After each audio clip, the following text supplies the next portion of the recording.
you're saying Rod Thorne is lying publicly about what Michael told him, and I'm saying you're wrong about this. I'm saying Rod Thorne, who drafted Michael Jordan, is telling the absolute truth about this, and that Jordan should be let off the hook on this, because what became historical fact is actually historical fiction. I do not believe that Michael had to say one word about this, because to one of your points, I believe nobody wanted Isiah on this team. And now to your basketball point, when they first announced the first 10 on the team in September of 1991, they chose as their point guards the first 10 players, Magic number 1, and this guy in Utah named John Stockton as his backup.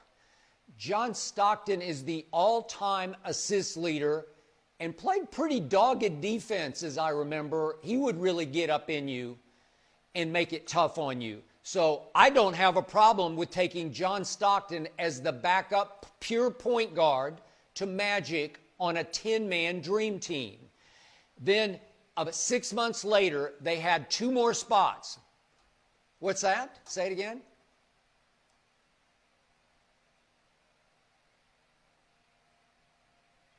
He was a better fit.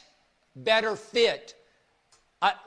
Listen, Isiah could not distribute the way John Stockton could. He was a wizard with the basketball, and they were going to go try to dominate the world in basketball, which they obviously did.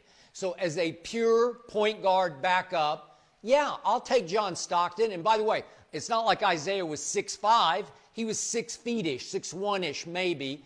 Stockton was 6 feet, 6'1". I think they're about the same size.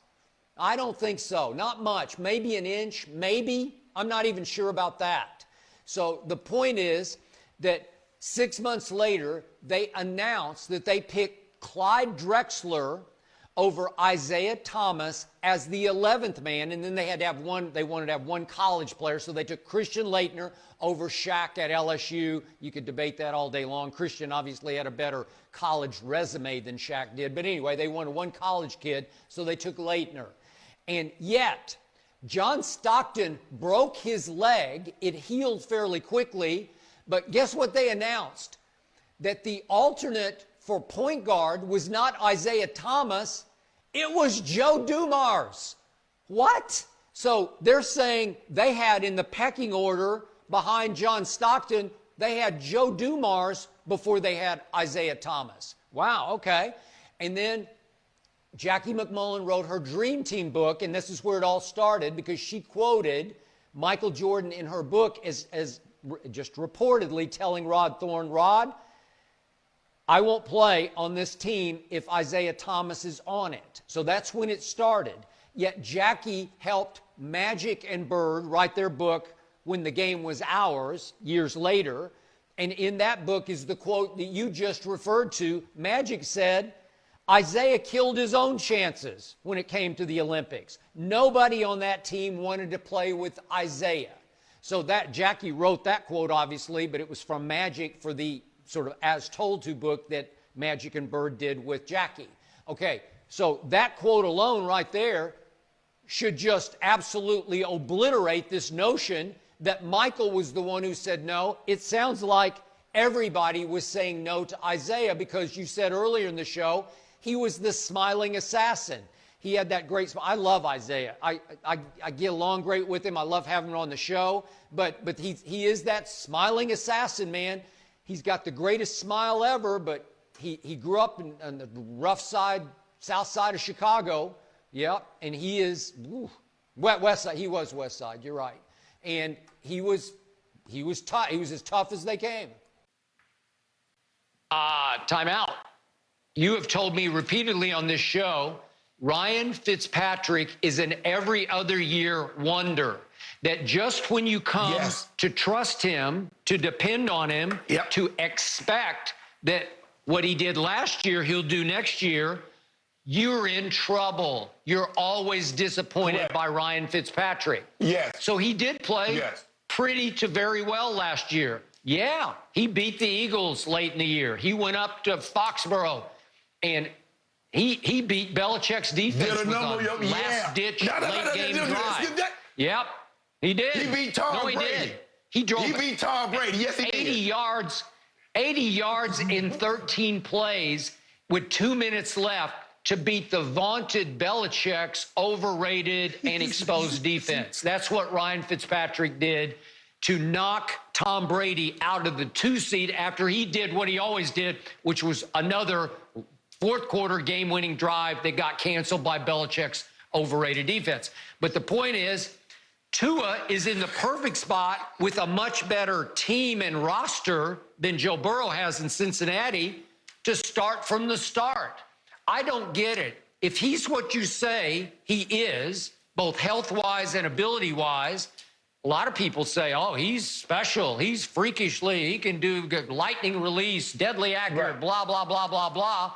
And I'm saying, no, I'm not buying, I'm not seeing, and I'm not trusting health. So I think I'm getting validated if he doesn't start game 1. And I think you're getting sunk if he doesn't stay game 1 because you're going to hear about it from me. Skip, it's not like the cupboard is bare in Cincinnati. You know, they do have A.J. Green. They do have Tyler Boyd. Joe Mixon ran for 1,000 yards last year. So it's not like the cupboard is bare when it comes to offensive weapons. They have some. Now, they need to fill out that offensive line, and we don't know what they're going to be like defensively. But, Skip, you are in – look, I get it. You know, you want to see Tua start and all that. You want to see him struggle. But it's not going to happen. They're going to bring him along nice and slow, and over the next 10 years, I will prove to be right because my guy will be better than your guy. I don't even know who your guy is, but I'm assuming it's Joe Burrow. But I just want to know one thing.